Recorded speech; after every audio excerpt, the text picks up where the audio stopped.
하나님께서 아들을 통해서 우리를 속량하셨습니다. 아멘. 그 속량받은 자들을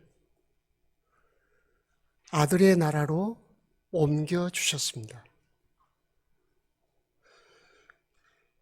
속량받은 사람들은 아들의 나라로 옮겨졌다는 의식을 가지고 신앙생활을 하셔야 합니다.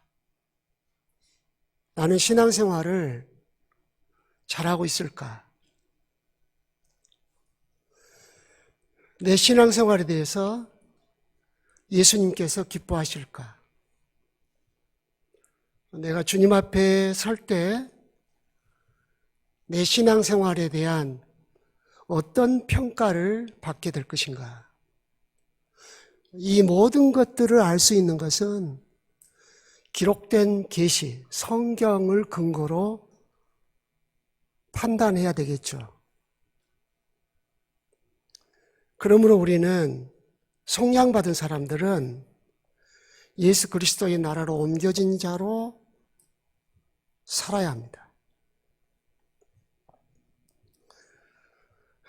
우리 안에 교만이 있어서 구원이라든가 구원을 계획하신 하나님의 의도까지라도 편협되게 자기 관점에서 좋은 것만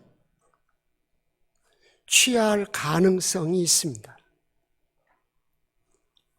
예수라는 이름의 뜻이 자기 백성을 그들의 죄에서 구원할 자라는 것이죠. 그죠? 마태복음 1장 21절에서 예수라는 그 말 그 자체 속에 예수님이 왕이고 구원받은 사람은 백성이라는 뜻이 담겨 있어요. 내가 예수 믿는다라고 할 때 예수님은 나의 왕이시고 나는 그의 백성입니다 라는 뜻이 담겨 있잖아요. 벌써 예수라는 이름 자체에. 그럼에도 불구하고 우리는 어디에만 마음을 두었어요? 내 죄사함 받았다. 나 의롭다 함을 받았다. 여기만 딱 국한시키는 그런 경향이 있었단 말이죠. 그런데 예수님을 하나님께서 이 땅에 보내실 때부터 만세전부터 계획하신 거예요. 택한 예수 안에서 속량받을 사람들을 예수님의 백성 삼으시기로 작정하신 거예요. 그리고 예수님을 구주로 보내실 때 또한 왕으로 그들에게 보내신 거예요. 그러므로 예수님이 이 땅에 오실 때는 우리를 속량하기 위해서만 오신 게 아니고 그의 백성을 불러 모으시고 그가 왕 노릇하시기 위해서 오셨어요. 그러므로 예수님의 초림 때 이미 이 땅에 그리스도의 나라가 임했어요. 그래서 마태복음 4장 17절에 회개하라, 천국이 가까웠다 라고 말씀하셨어요. 우리 한글 성경에는 안타깝게도 미완료처럼 기록됐지만 헬라어 언어 성경에는 완료형이에요. 예수님이 이 땅에 태어나실 때 이미 하나님 나라가 이 땅에 임하신 거예요. 가까이 왔느니라, 가까이 와 있다 그 뜻이에요. 완료형이에요. 그래서 우리는 그리스도의 나라 백성으로 살아야 돼요. 그것을 깨우치기 위해서 하나님께서 우리를 속량하셨을 뿐만 아니라 또 은혜를 베푸신 거예요. 속량받은 그들을 어둠의 권세에서 건져내요. 잘못된 통치를 받고 있던 데서 건져내서 그의 사랑의 아들의 나라로 옮기셨어요. 과거형이에요. 우리는 이미 옮겨진 자예요. 그럼 옮겨진 자로 살아야 돼요.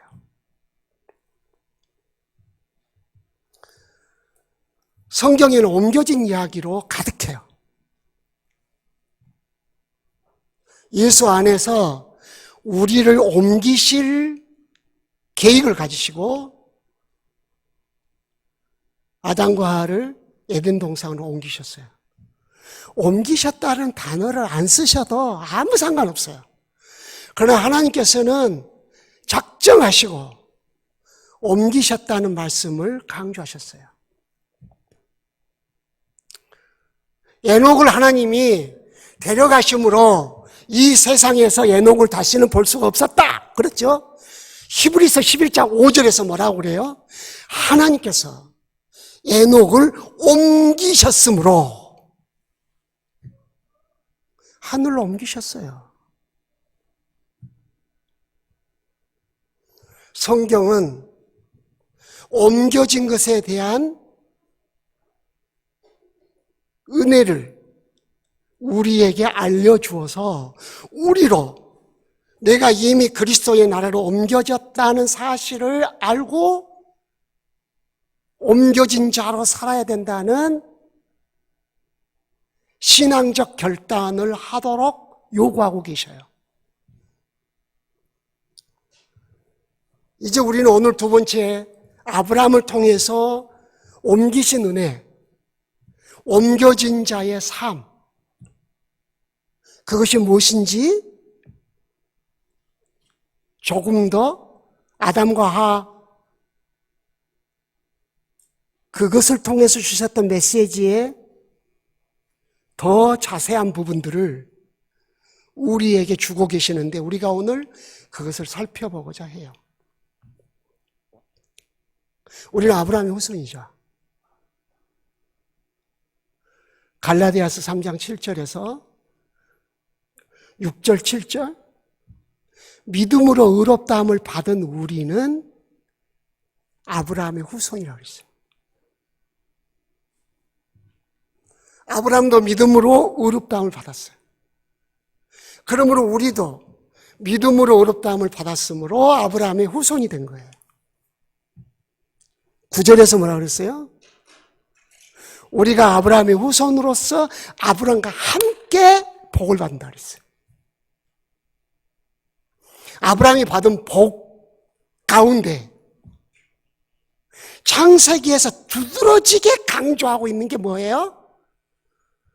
하나님이 갈대아 우르에서 아브라함을 가나안으로 옮기셨다는 거예요.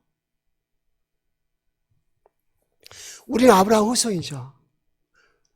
우리를 아브라함의 후손 삼으시려는 하나님의 작정이 이미 창세기에서 진행되고 있었어요.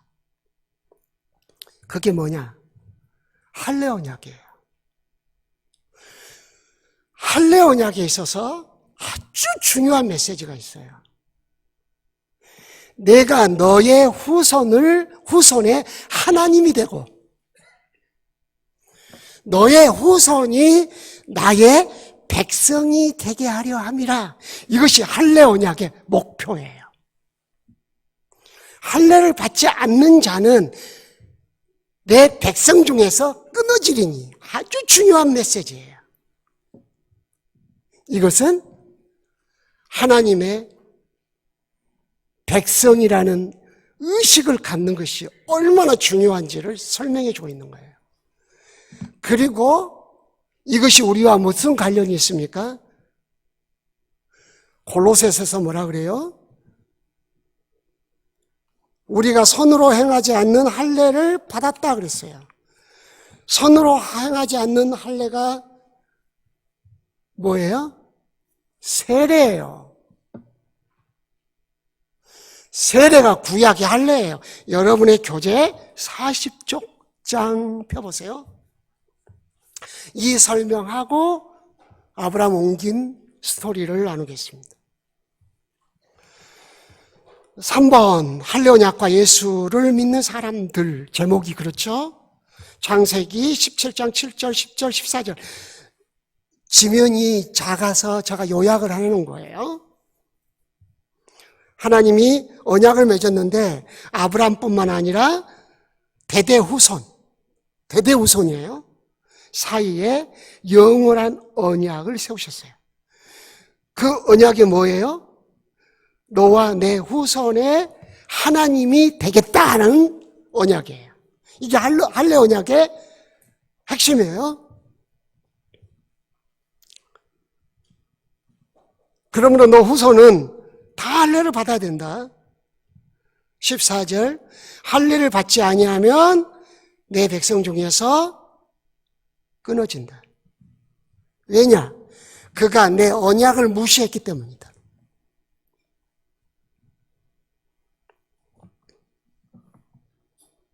이 남자라는 단어 속에 다 아브라함의 후손이라는 의미가 다 들어있어요. 그러므로 남자, 여자 너무 예민하지 마세요.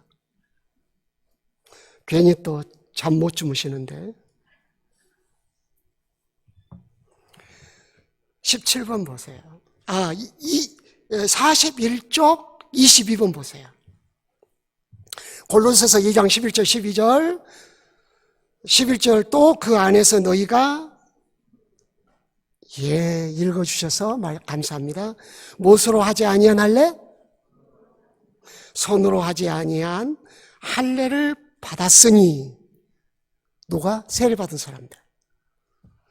그들은 육의 몸을 벗은 것이고 그리스도의 할례를 받은 것이다. 12절 너희가 무엇으로? 세례로 그리스도와 함께 장사되고 죽은 자들 가운데서 일으키신 하나님의 역사를 믿음으로 말미암아 그 안에서 함께 일으키심을 받았느니라. 할례가 세례고 세례받은 사람은 예수와 함께 죽었고 예수와 함께 일으키심을 받은 자라는 뜻이에요. 새로운 삶을 살아갈 수 있는 사람이 되었다는 뜻이에요. 구약 성경에는 언약이 몇 가지가 나오는데 가장 중심된 언약은 두 가지예요. 물론 무지개 언약도 있지만 할례 언약과 백성 언약이에요. 17번 하나님께서 아브라함과 그 후손들과 맺으신 언약은 무엇입니까? 할례 언약이죠. 무지개 언약은 노아 맺으시고 신의 상 언약과 모압 언약은 뭐예요? 하나님 백성으로 살겠습니다라고 하는 언약이에요. 하나님과 그 하나님의 백성 사이의 언약이에요. 내가 하나님을 경외하고 하나님의 명령을 내 삶의 원리로 받아들여 살겠습니다 한 언약이 신의 산 언약이에요. 이게 다음 주에 배울 텐데 굉장히 중요한 언약이에요. 모압 언약은 신의 산 언약을 갱신한 재언약이에요. 갱신 언약이라 그래요. 실패했어요. 신의 산 언약을 지키지 못했어요. 가나안 땅을 목전에 두고 모압 평지에서 다시 언약을 맺은 거예요. 우리 한번 잘해보자 이렇게 하신 거예요. 18번 하나님께서 아브라함에게 할례 언약을 통해 무엇을 약속하셨습니까? 1번 아브라함과 그의 후손들의 무엇이 되어주시겠다? 하나님이 되어주겠다. 그리고 너희를 나의 백성으로 삼겠다는 거예요. 19번 답이 나와 있네요. 하나님께서 아브라함과 그 후손들과 할례 언약을 맺으신 이유는 무엇입니까? 3번 하나님의 백성을 삼으시기 위해요. 아브라함을 갈대아 우르에서 건져내셔서 가나안으로 인도하신 그 하나님, 그 하나님이 아브라함의 후손들이 하나님이 되고 그 후손들을 당신의 백성으로 삼아주시겠다는 언약을 맺으신 것이 할례 언약이에요. 할례 언약의 중요성을 어떻게 강조하셨어요? 백성 중에서 끊어진다라는 말씀으로 강조하셨어요. 할례 언약이 그만큼 중요하다는 거예요. 신약이 와서 세례를 중요하게 다루고 있는 성경 구절이 세 종류예요. 하나는 방금 우리가 살펴본 골로새서 2장 말씀이에요. 구약의 할례라는 거예요. 손으로 하지 않는 할례. 그리스도와 함께 죽고 그리스도와 함께 살아난 할례예요. 이건 세례예요. 이건 종교의식 아니라 그 속에 엄청난 의미가 들어있는 예식이라는 거죠. 예수와 함께 죽고 예수와 함께 살아난. 그렇게 함으로써 하나님이 그들의 하나님이 되고 그들이 세례받은 사람이 하나님의 백성이 되는 것이죠. 백성답게 살도록 예수와 함께 죽고 죄에 대해 죽고 의에 대해서 산 거예요. 그래서 두 번째는 로마서 6장이에요.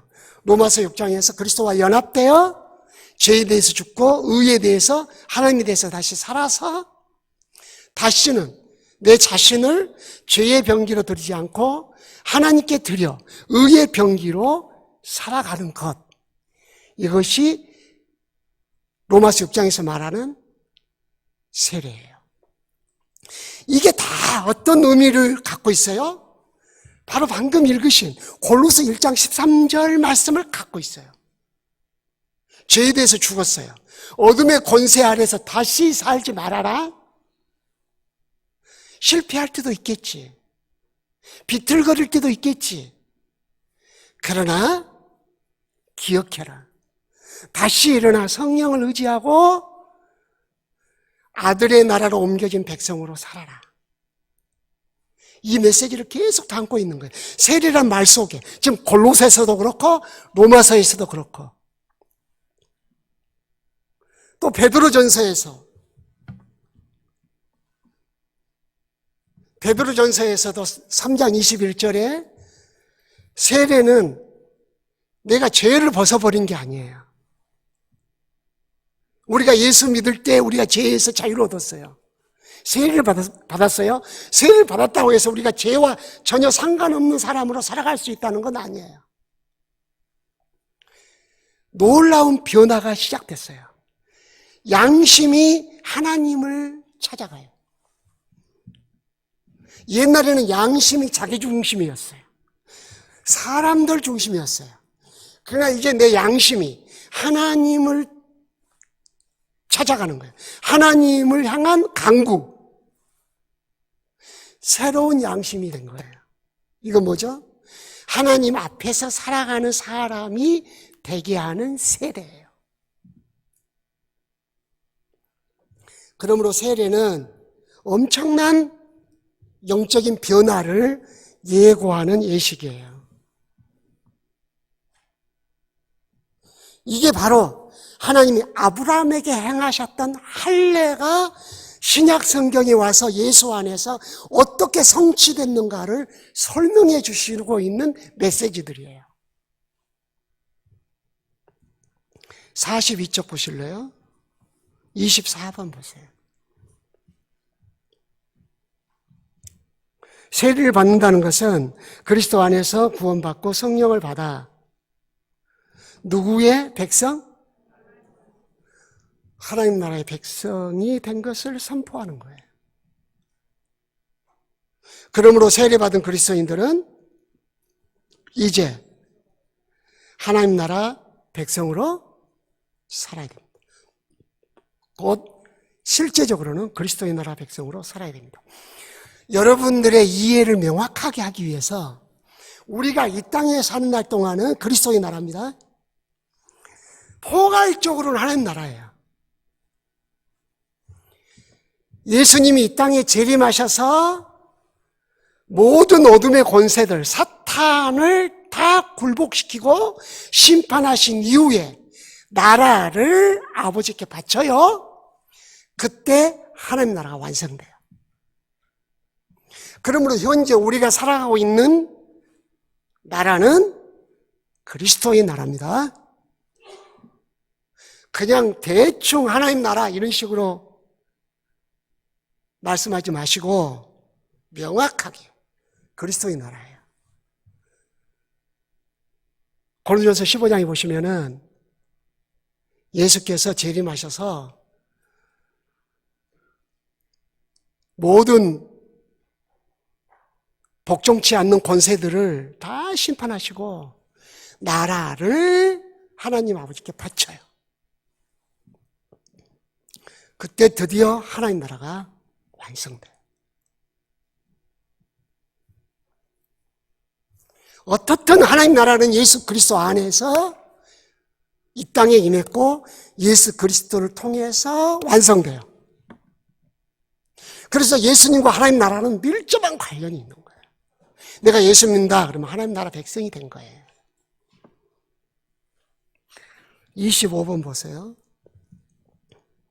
아브라함이 옮겨간 것처럼 여러분도 그리스도의 말씀에 다스림을 받는 삶으로 옮겨가야 합니다. 이것이 변화고 성화입니다.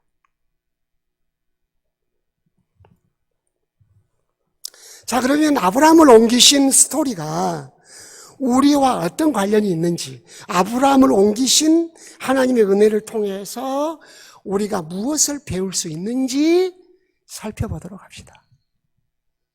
성경은 온통 옮겨진 이야기라고 그랬어요. 아브라함 옮긴 이야기를 보도록 하겠습니다. 33쪽을 보십시오. 아브라함을 옮기신 것은 아담과 하와를 옮기신 것과 좀 다른 표현이 있습니다. 아브라함을 옮기셨다는 말씀을 성경에는 수동형과 능동형으로 교차적으로 사용해서 말씀하십니다.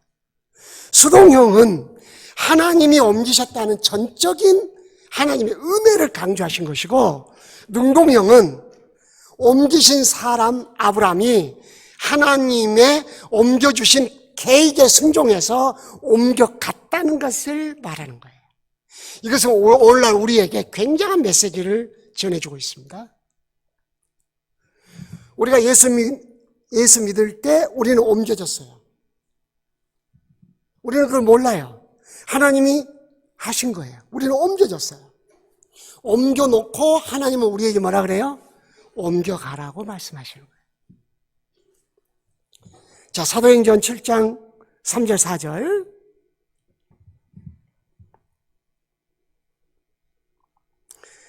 그 말씀 가운데 그 4절 맨 아래쪽에 보시면 옮기셨느니라 라고 되어 있죠. 그 과거형이에요.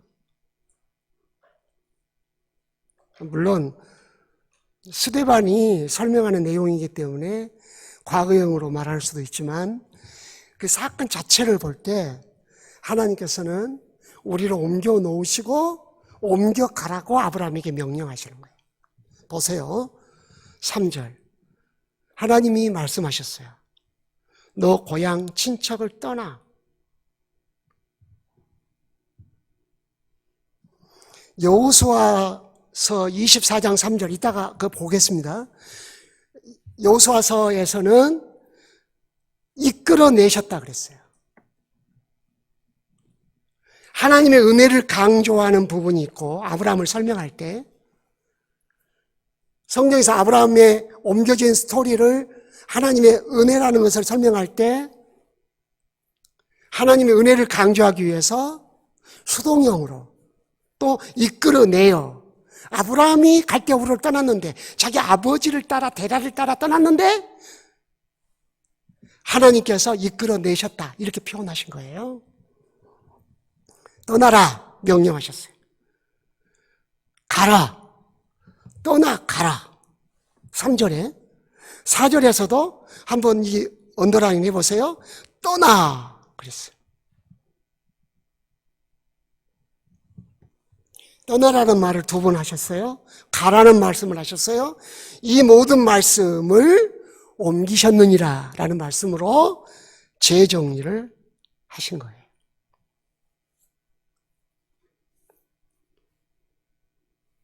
자, 아브라함이 갈대아우르에서 가나안까지 가는 그 로정이 엄청 멀고 험해요.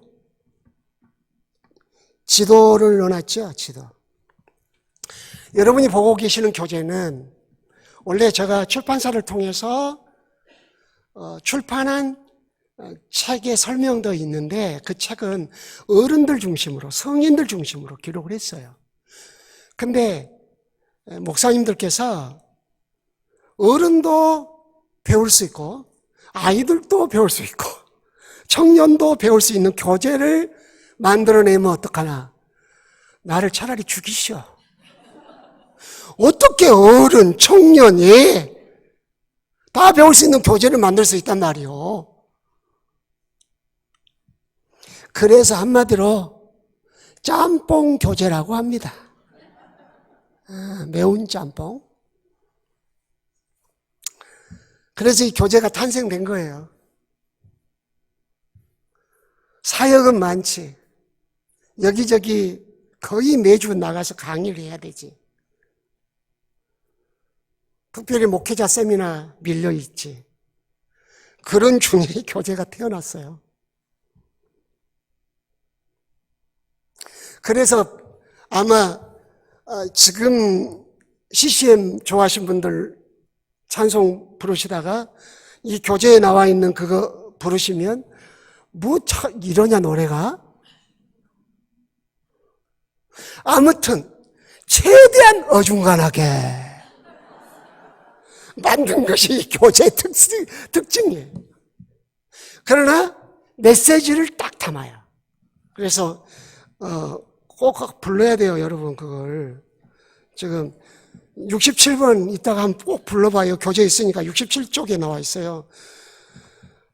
아담을 이끌어 주님 말씀하셨네. 다스리고 경작하라. 주님 말씀하셨네. 에덴 동산으로 이끌어 옮기셨네. 너는 내 백성, 나는 너의 하나님. 얼마나 멋있어요. 어중간한 것이 이렇게 멋있습니다. 그 지도를 보시면 우루에서 하란까지 약 1000km 됩니다. 야, 지금도 적어도 꼬불꼬불한 길, 옛날에는 지금같이 고속도로가 아니니까 1000km 잡아야 돼요. 현대학자들이 약 960km 정도 말씀하시는데 1000km가 넘었으면 넘었지 부족하지는 않을 거다, 그런 생각이 들어요. 어마어마한데 막타를 타고 걸어서 가족들을 이끌고 간 거예요. 그 다음 하란에서 가나안 땅까지 700km 정도 돼요.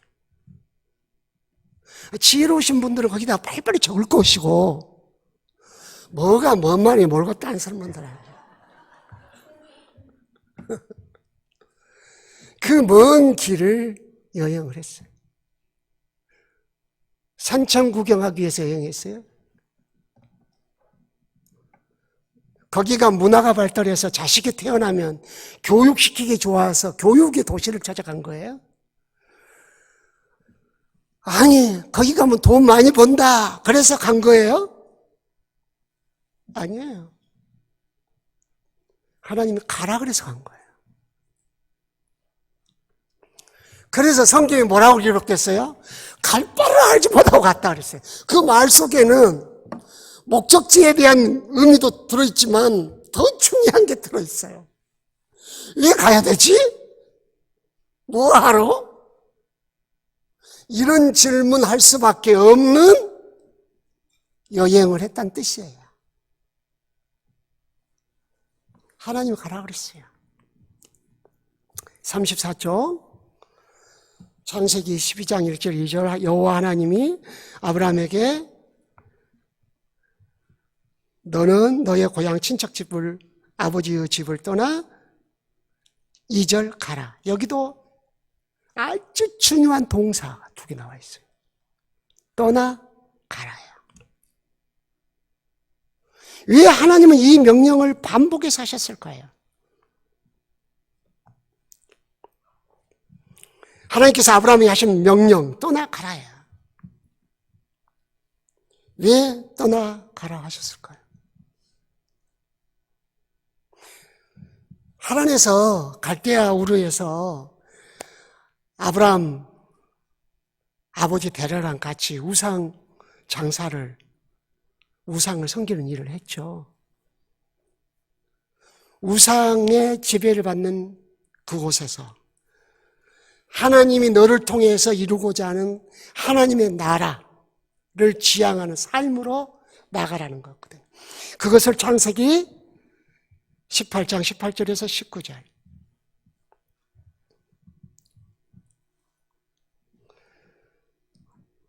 다 같이 읽어볼까요? 18절 시작. 아브라함은 강대한 나라.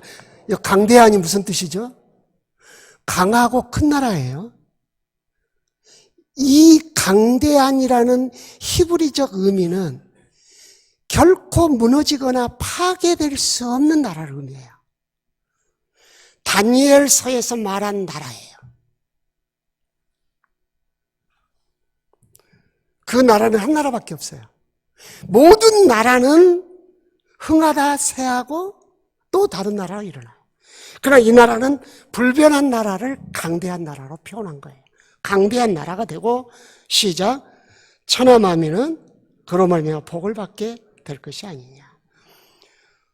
99절 내가 그는 누구죠? 아브라함. 그 자식과 권속에게 뭐하여? 명하라는 말은 뭔 말이에요? 가르쳐 지키게 하라는 뜻이에요. 이건 마태복음 28장 20절과 같은 의미예요. 뭘 가르쳐 명해요? 여호와의 도를 지켜. 도를 지켜에다가 언더라인. 그 다음에 공의와 정의를 그 다음에 언더라인 행하게. 지켜 행하게 하려고 그를 택하였나니. 왜 아브라함을 택했고 왜 아브라함을 갈대아 우르에서 떠나라고 해서 가나안 땅에 가게 하셨냐? 가나안 땅이 물론 적과 꿀이 흐르는 땅이라고 했지만 하나님 나라 관점에서 그런 거예요. 이스라엘 성지순례 다녀오셨어요? 목사님 다녀오신 거죠? 네, 다행이네요. 한 번 더 가고 싶다고 그러세요. 그럼 지금 여기서 제가 한 번 더 보내드리라고 그러려고 지금. 예. 봄, 여름, 가을, 겨울 4계절 다 가봐야 된다고 하대요. 봄에 가면 제일 멋지긴 해요. 소아시아가. 들의 꽃이 정말 아름답습니다. 들꽃이. 그래서 예수님께서 들꽃을 비유로 말씀하신 것을 이해가 돼요. 이미 요단강이 왜 이런데? 얼마나 많은 세월이 흘렀어요. 지진이 나서 덮었어요. 제가 섬기는 교회 선교사님들을 두 분을 터키로 파송해서 한 분은 북부, 한 분은 남부 단독 파송한 거예요. 교회에서. 정말 힘들더라고요. 협력 파송을 했어야 되는데. 그래서 터키 소아시아 7교회는 몇 번이고 가봤죠. 라오디게아 거기 가면 지진이 나가지고 땅이 일어나가지고 땅이 이렇게 벌어지는 게 아니고 땅이 솟아서 덮어버린 거예요. 이렇게. 그래가지고 경기장 흙을 파내고 그것을 복구하는 작업을 하는 모습을 봤어요.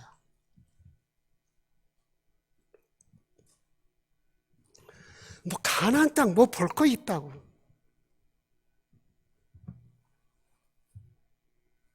하나님의 나라예요. 땅이 가치가 있는 거 아니고 하나님의 통치를 받은 백성들이 거기서 사는 것 때문에 가치가 있는 거예요. 여러분 기억하셔야 돼요. 서산의 미래는 여러분 손에 있어요. 너무 반응이 없네요. 뭐 미래고 뭐이고 그거 뭐지. 저는 믿어요. 요수는요 엄청나게 손해봤어요. 제가 요수에서 떠나온 후로. 성경이 그걸 가르쳐줘요. 여호와를 경외하고 그 말씀의 법도를 지켜 행하는 자가 사는 그 성읍을 내가 흥왕케 하리라.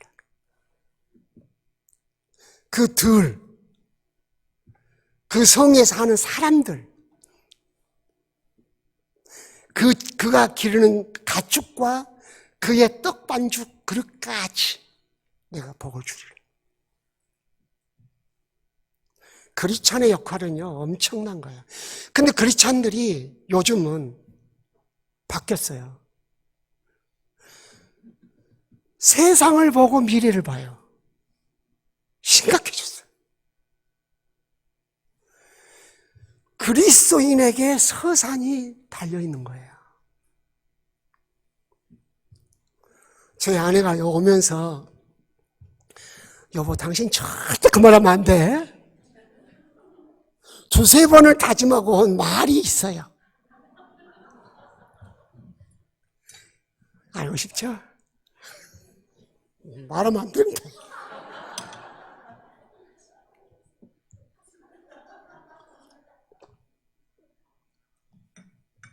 근데 그 해결책이 있기 때문에 말을 하는 거예요. 제가 목회자 강의하면서도 그 이야기를 했어요.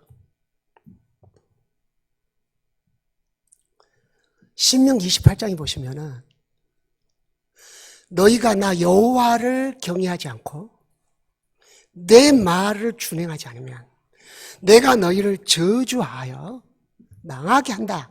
그러면서 쭉 메시지가 나오는데 그 메시지 가운데 무슨 메시지가 나오냐? 모래가 비처럼 내려 그랬어요. 그러면 딱 이해가 됩니까? 모래가 내린대, 모래가. 에이, 저 아내가 하지 말란 말, 미세먼지.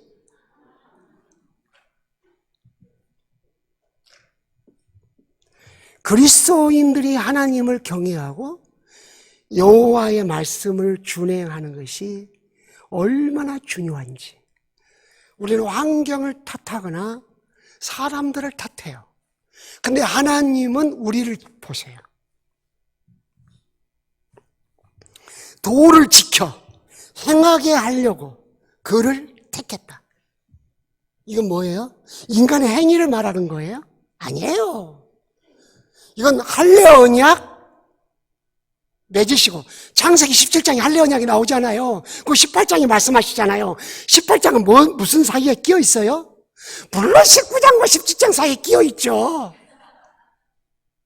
서산 사람은 다 알아요. 그러면 19장부터 뭐가 나와요, 스토리가? 소돔과 고모라. 왜 소돔과 고모라의 스토리를 할례 언약 스토리와 소돔과 고모라 언약의 메시지 그 사이에 18장에서 하나님이 아브라함에게 강대한 나라 도를 지켜 행하는 백성 후손에게 그것을 가르치는 백성을 이야기하셨을까요? 하나님의 나라 백성으로 살라는 메시지예요. 우리가 행위로 뭔가를 받고 행위로 뭔가를 이루고가 아니에요. 주체가 내가 아니라니까 주어가. 행위로 올다운 받았다. 행위로 복 받는다. 이건 주어가 나예요, 나. 내가 행하잖아요. 내가 원하는 복이잖아요.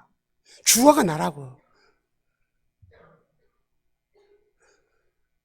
그런데 아브라함에게 말씀하신 내용은 주어가 하나님이셔요. 내가 너를 왜 택했냐?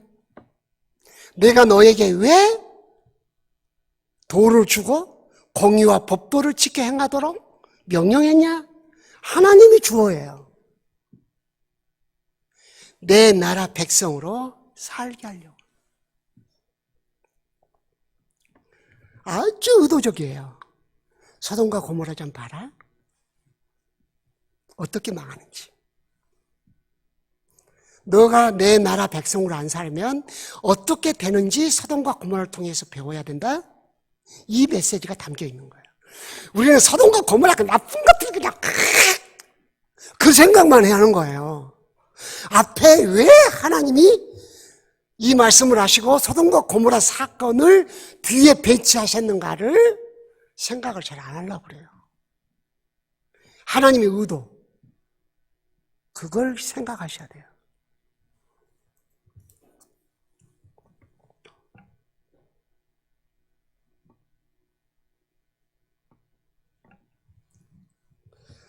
여러분 그 창세기 25장을 한번 펴보실래요? 지금 여기 교재에는 없어요.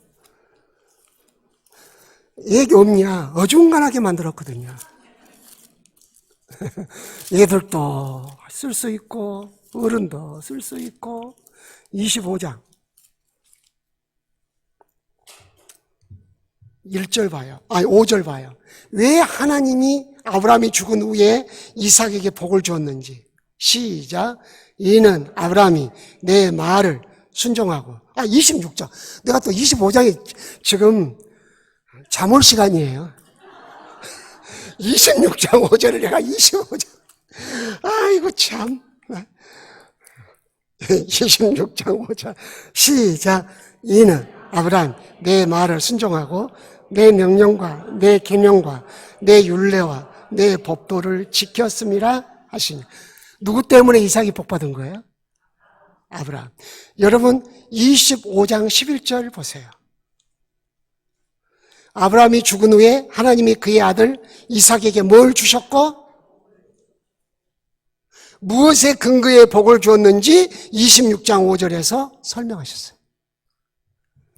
이것은 이제 다음 주에 배우실 이스라엘 백성들을 애굽에서 가나안 땅으로 옮기신 하나님에게서 배울 신의 산 언약, 십계명을 주셔요. 두 번째 계명을 주시면서 출애굽기 20장 6절에 뭐라 그래요? 너가 나 여호와를 사랑하여 경외할 뿐만 아니라 하나님을 사랑하라는 거예요. 사랑하여 내 말을 준행하여 지키면 천대까지. 천대는 아슬아한 거예요. 알지도 못해요, 천대. 천대에 무슨 일이 일어날지 몰라요. 천대를 위하여 적금한다는 것은 어리석은 일이에요. 까지 복을 주겠다. 하나님은 영원히 살아계셔요.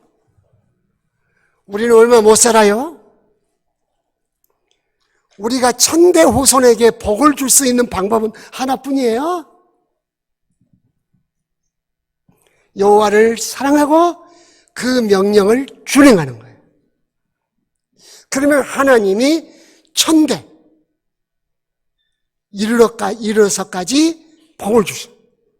하나님이 주신다. 하나님이 주신 것이 진짜예요.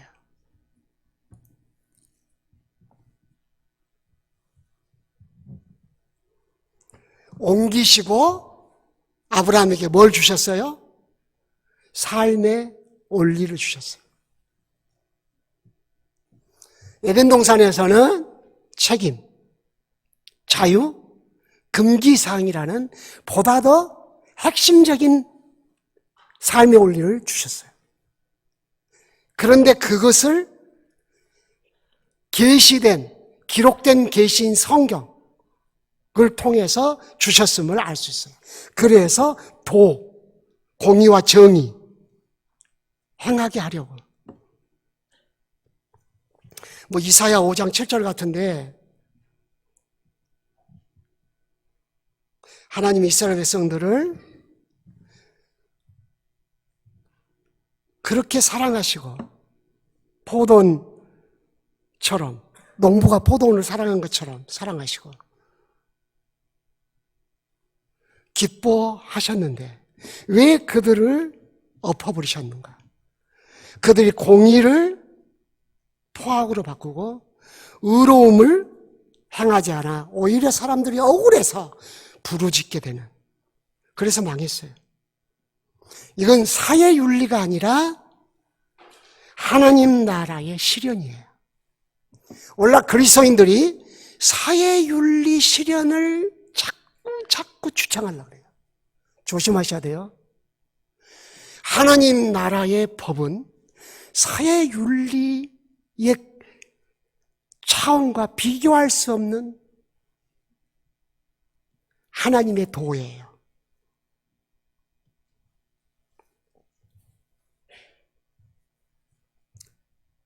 여호와의 도라는 말이 길도잖아요. 어떻게 살아야 할지 하나님이 주신 말씀이란 뜻이에요.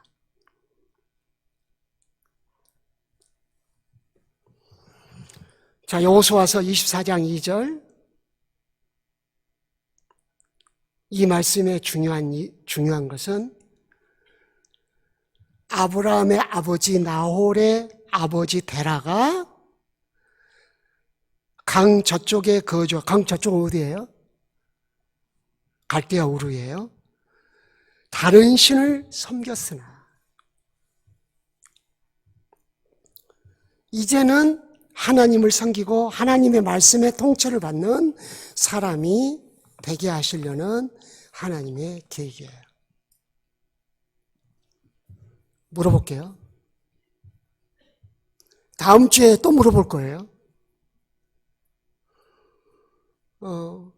이쪽 두 번째 줄 우리 꼬맹이 엄마 언니 과자 열심히 먹는 꼬맹이 일로 나와봐봐. 목사님 선물 하나 줘. 선물 싫어?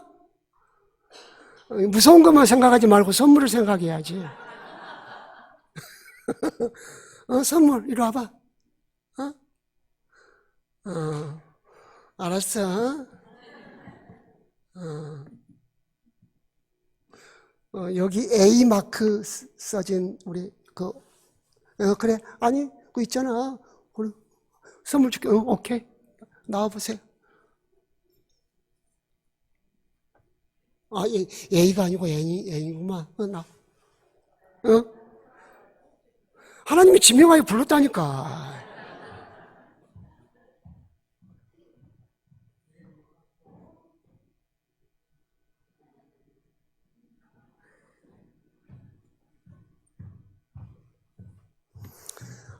선물이 또 있겠구나. 기대를 하시고 강의를 잘 들어봅시다. 하나님이 왜 우리를 옮기셨을까요?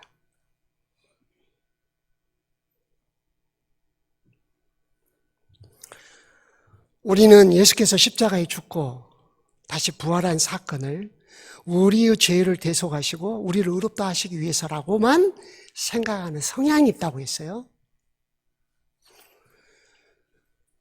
계시록의 구원관을 잘 봐야 돼요. 왜냐하면 종말론적이기 때문이에요. 계시록에서는 죄사함 받고 의롭다함 받는 그 사역을 과정으로 설명을 해요. 과정. 목적어가 따로 있어요. 계시록 1장 5절 6절에서는 나라와 제사장을 삼으셨으니 그가 우리를 피로 사서 하나님 아버지께 드려 하나님 아버지께서 그들을 나라와 제사장으로 삼으셨으니 나라와 제사장이 목적어예요. 또 보세요. 계시록 5장 9절 10절. 계시록 5장은 굉장히 중요한 장이에요. 4장 5장은. 계시록 전체를 이해하게 만드는 핵심적인 장이에요. 그 설명 다 할 수 없고 5장 9절 10절에서 나라와 족속 가운데서 우리를 피로 사서 누가 예수께서 아버지께 드렸어요. 아버지께서 우리를 나라와 제사장을 삼으셨다 그랬어요.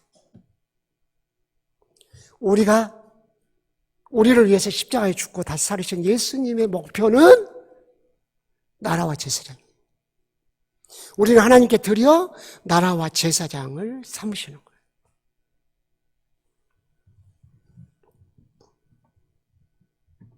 나라와 제사장으로 살도록 예수님께서 우리를 옮기셨어요. 그리스도의 나라로. 그러므로 그리스도의 나라 백성으로 산다는 것은 예수 그리스도의 속죄 사역을 빛나게 하는 거예요. 거기에 대하여 올바르게 반응하는 거예요.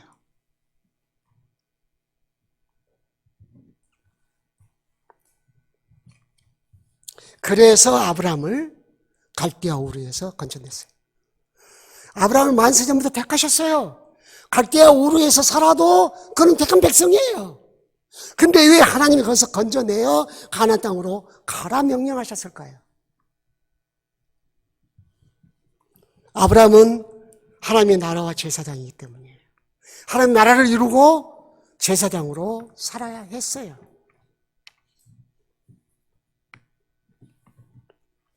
36쪽.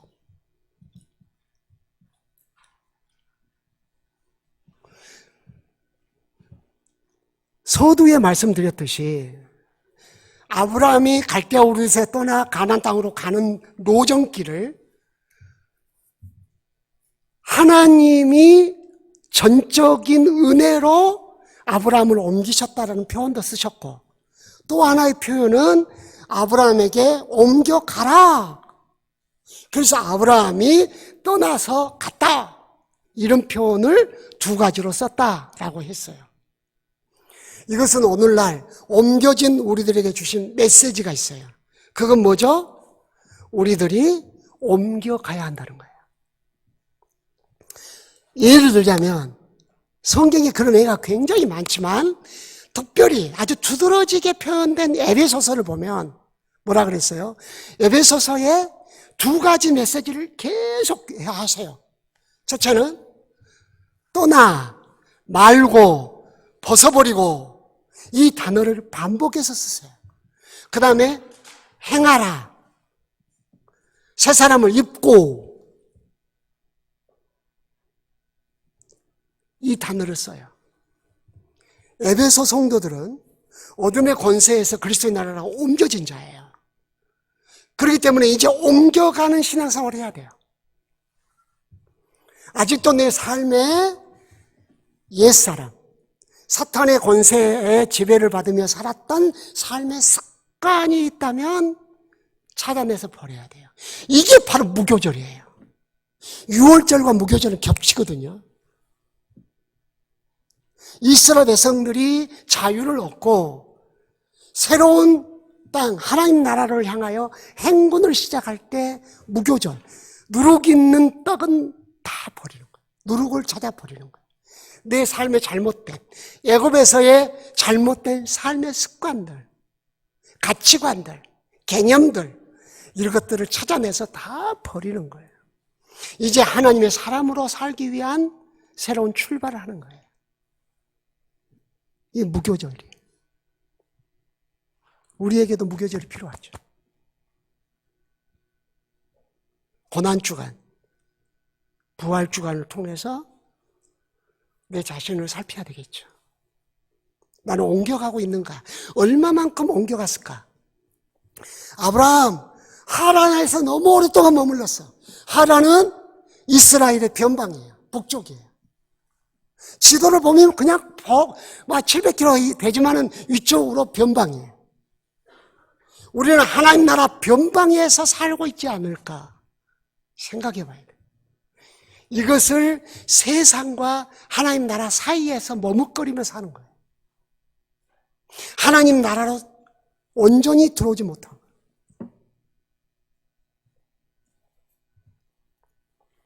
그래서 아브라함을 통해서 우리에게 주신 메시지 아주 중요한 거 있어요. 너는 옮겨졌다. 그러므로 옮겨가라. 어디만큼 갔니? 당장 멀었다. 어디만큼 왔니? 하란이 보인다. 예루살렘은 안 보이냐? 여기서 쉬었다 가자. 한 100년 쉬면 어떨까? 그러고 있는 거예요. 옮겨가야죠. 변화돼야죠.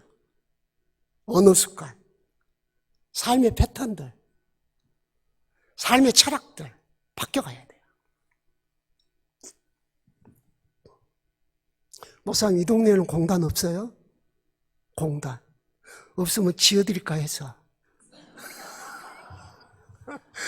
그냥 여러분 장깨라고 하는 말이고, 공단이 많은 동네 그러면 울산이 생각나잖아요. 거기 가서 목기자 세미나도 많이 하고 교회에서 이렇게 말씀 사역도 많이 했거든요. 교인들 대부분이 거기 공단 분들이에요. 공단 분들이 교회 와서도 장로님 계시고 권사님 계시고 안수집사님 다 계시는데 직장의 서열이 교회에서도 서열이.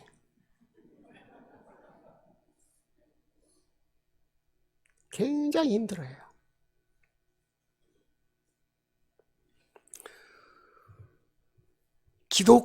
기독인 부사관 훈련을 육군본부교회 계룡대에서 했어요. 비천하고 천한 저가 메인 스피커로 초대받아서 했는데 군교회 가는 사람 손들어. 없어요. 왜 안 가? 군 안에도 계급사회인데 교회 가면 교회 안에도 그 계급이야. 보기 싫어서 안 간대. 민간인 교회라고. 그래서 제가 그랬어요. 군 전력화에 심각한 문제가 있다. 그랬더니 와 웃더라고요.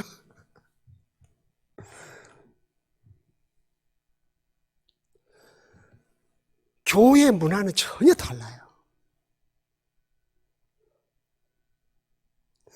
근데 세상적 개념을 갖고 교회 와서 그 개념을 도입하려고 그래요. 그런 것들이 교회 안에 굉장히 많아요. 두고 보세요. 다음에 교회가 힘들어질 겁니다. 교회 안에 시험 보는데 저도 저희 교단 고시부에서 섬긴 적이 있었는데 이제 고시 최종 합격자 탈락자 이제 강도서 고시 이제 결정하는 시간이 된 거야. 다 이제 모여가지고 결정을 해. 근데 뭐라고 하는 줄 아세요? 고시부장이 우리는 세상과 달라서 은혜의 법칙이 있나니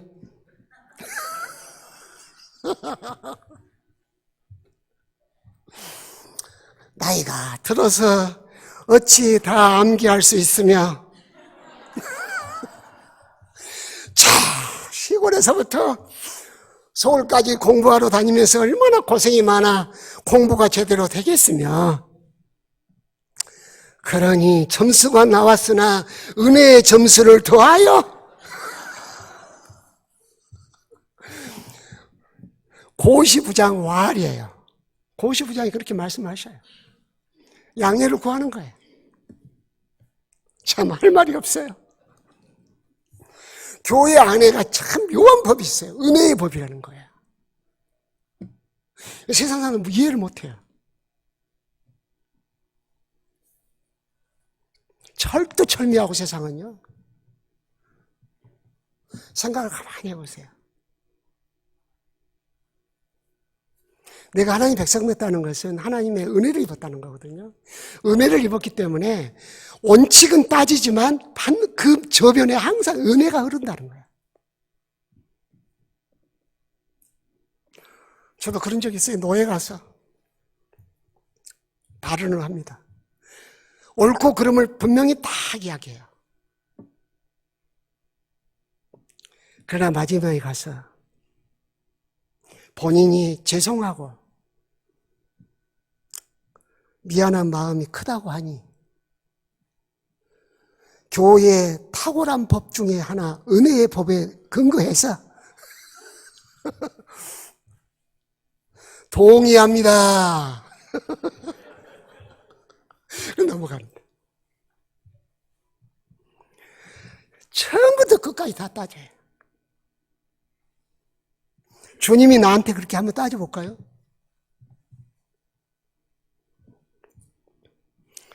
그리스도의 법은 내게 철저해요. 그러나 다른 사람들에게는 은혜를 베풀어야 돼요. 내가 철저히 그리스도의 법을 지키려고 하면 내가 얼마나 죄인인가를 알게 돼요. 그래서 그리스도의 은혜에 감사하게 되고 그러면 두 가지 양면적 성격을 띠게 돼요. 하나는 내가 그리스도를 따라오리다. 두 번째, 다른 사람에 대해서 너그러워져요.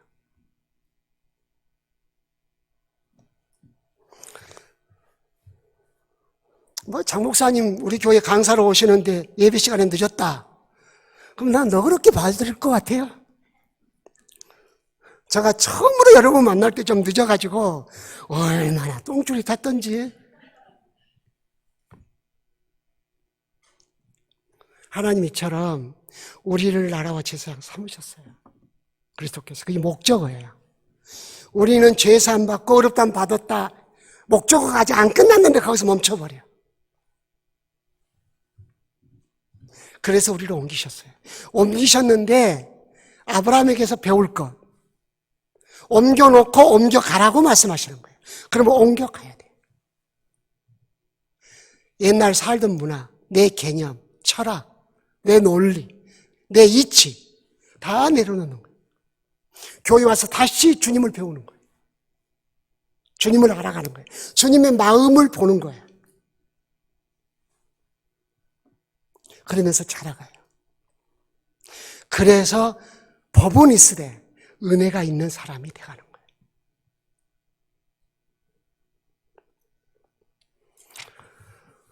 옆 사람들에게 어디까지 갔냐고 물어봅시다. 어디까지 갔어요?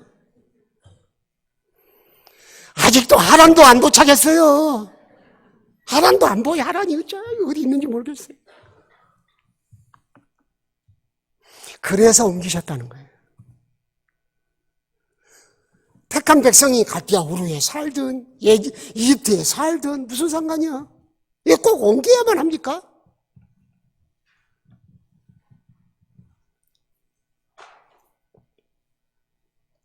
자, 옮겨간데 무엇을 따라갔냐? 39쪽 하나님의 말씀을 따라 옮겨갔어요. 하나님의 말씀이 근거예요.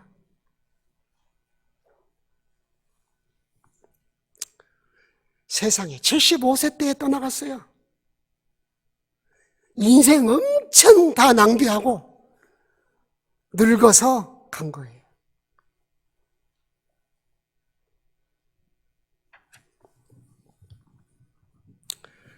속히 옛사람을 벗어버리고 새사람을 입기 원합니다. 42쪽 보시기 바랍니다. 이제 다 끝났어요. 박스 안에 있는 글이 있어요. 맨 아래 42쪽. 시작. 하나님께서는 아브라함을 갈대아인의 우르에서 가나안으로 옮기시기로 계획을 세우시고 아브라함에게 옮겨가라고 명령하셨습니다. 아브라함은 하나님의 명령에 순종하여 하나님의 말씀을 따라 옮겨갔습니다. 그래서 아브라함이 옮겨갔지만 사실은 하나님이 옮기신 것과 다름이 없습니다. 하나님께서는 우리가 예수를 믿을 때 영적으로 이미 우리를 그리스도의 나라로 옮겨주셨습니다. 그러므로 우리도 그리스도의 말씀을 따라 사는 삶으로 옮겨가야 합니다. 그리스도의 통치를 받으면서 살도록 가야 합니다. 아브라함 때문에 이삭이 복을 받았다 그랬어요. 내가 공부 열심히 해요. 내가 돈 버는 재주도 있어요. 그래가지고 성공했다? 그 진정한 성공 아니에요. 내가 하나님을 경외하고 하나님이 그것으로 인해 내게 복 주신 것이 그리스도인의 성공이에요. 세상 사람들은 돈 많고 출세했다 그러면 성공했다고 무조건 박수를 쳐요. 하나님이 과연 박수 치실까요?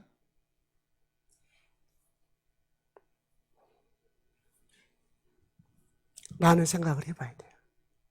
여기서 제가 한 가지 짚고 넘어갈 것이 있어요.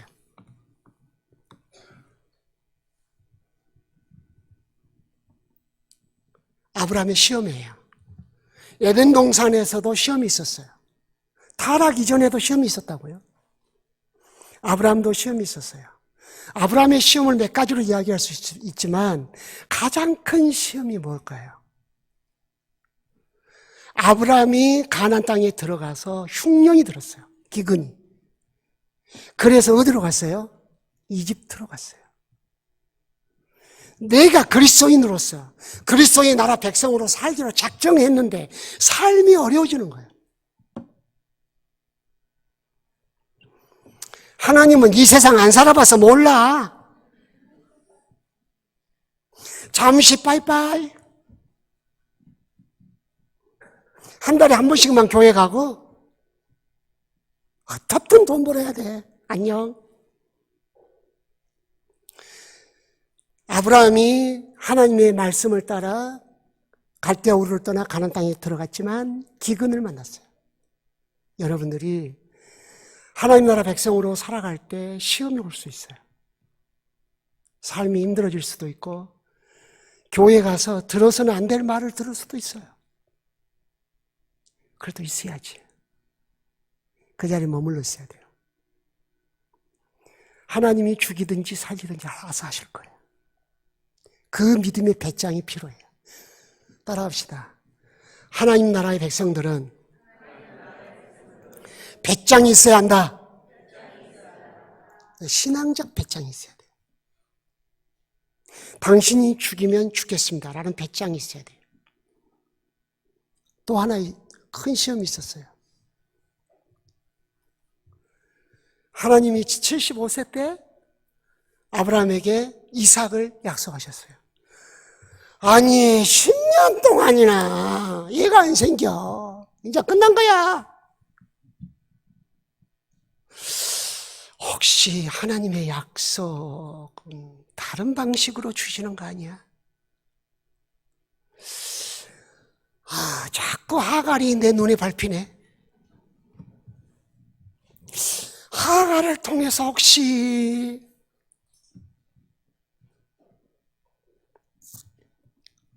오늘날 우리 교회 부흥도 그래요.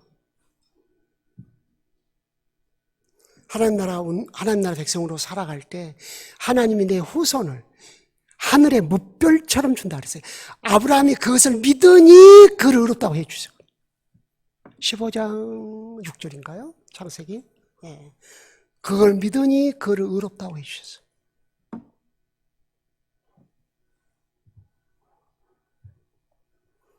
(10년) 기다렸으면 많이 기다렸어요. 그래서 드디어 하갈을 취하여 아들을 낳았어요. 이름이 이스마엘이었어요. 그렇게 낳은 자식이 지금까지 중동의 분쟁의 문제거리, 이삭의 문제거리가 된 거예요. 이스마엘, 내 씨 아니다. 쫓아내. 우리는 인간적 방식을 선택할 때가 있어요. 큰 복은 하나님이 직접 행하셔요. 우리는 그저 하나님의 백성으로 살려고 노력할 뿐이에요. 그때 아브라함은 시험에 실패했어요. 2번 하나님 나라에 왔는데 기근 당해가지고 이집트 간 거 실패. 또 우리는 자기 아내를 갖다가 누이라 했다, 거기 포커스를 두는 경우가 있는데, 연상하고 결혼하면 어쩌려고 그래요? 뭔 말인지 못 알아들어요. 아무튼 간에, 예? 이스마엘을 낳았어요. 진짜 시험이 무슨 시험일까요? 이삭을 바치라 한 시험이었어요. 히브리서에서는 이걸 굉장한 메시지로 주셔요. 야고보서, 히브리서에서는. 특별히 야고보서. 분명히 아브라함이 믿음의 의롭다함을 얻었느니라 라고 하셨는데, 야고보서에서는 아브라함이 언제 의롭다함을 얻었느냐 라고 말할 때 아들 독자를 바칠 때 행함으로가 아니냐라고 말을 했어요. 이 말씀은 진정한 믿음은 진정한 행동을 유발시킨다 라는 것을 강조한 말씀이에요. 우리는 예수를 믿음으로 의롭다함 받았어요. 이제 의롭다함 받은 그 증거를 우리 삶을 통해서 내가 경험해야 한다는 거죠. 내 삶을, 내 자신을 아버지께 드림으로써 넌 진짜 나를 믿는 의롭다함을 받은 백성이야. 검증받아야 되겠죠. 마지막 한 가지만 더. 아브라함을 통해서 옮겨간 스토리 통해서 주신 교훈들이 많이 있지만 아브라함은 믿음의 조상으로서 우리가 가지고 있는 믿음 전체를 보여주고 있는 사람이에요. 히브리서 11장에서는 아브라함이 2번째 옮겨갈 것을 소망하며 살았다는 것을 설명해 주고 있어요. 아브라함이 가나안 땅에 들어갔으나 나그네처럼 살았어요. 이방인처럼 살았어요. 왜 그렇게 살았냐? 자기를 또 옮겨가실 하늘에 있는 성을 바라봤기 때문이라 그랬어요. 자기 아들 이삭과 더불어 장막에 거주했다. 그 이유는 하나님이 약속한 성 본향 찾는 자임을 나타내려 함이라. 이것은 우리에게 굉장히 중요한 메시지를 전달해 주고 있습니다. 우리는 죽습니다. 우리는 죽는다는 것에 미혹당했습니다. 세상 사람들 의술이 계속 죽음을 두려워하게 만듭니다.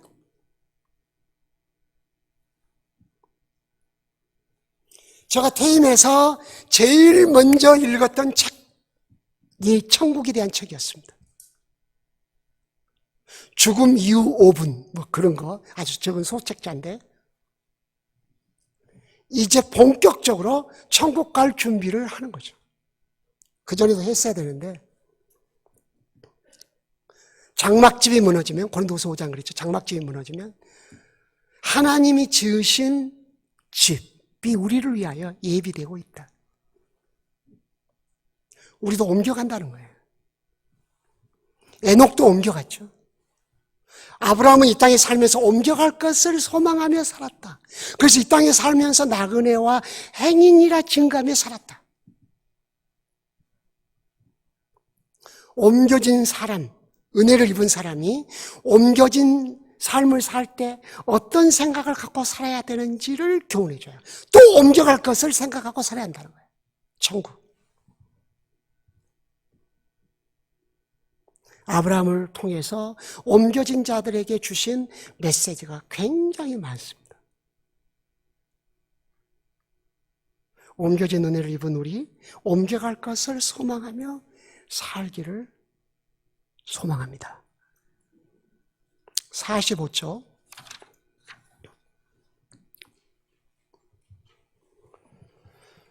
하나님께서 아브라함에게 베풀어 주신 은혜는 무엇인지 말해봅시다. 갈대아인의 우르에서 가나안으로, 은혜라는 거예요.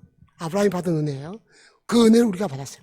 2번, 하나님께서 아브라함과 고선들과 할례 언약을 맺으신 이유는 무엇입니까? 하나님의 백성을 삼으시기 위해서요. 할례는 그리스도인들에게 있어서 그리스도 안에서 뭘 말합니까? 세례를 받는 것을 말합니다. 그러므로 세례받은 우리 그리스도인들은 어떻게 해야 합니까? 그리스도의 말씀에 다스림을 받는 삶으로 어떻게 해야 합니까? 옮겨가야 합니다. 그래서 하나님 나라 백성으로 살기를 원합니다. 그래서 그리스도의 명령을 우리가 삶의 원리로 재해석하고 삶에 적용하려고 힘씁니다. 우리는 다 행할 수 없습니다. 성령을 의지합니다. 그리고 예수 그리스도의 십자가를 바라봅니다.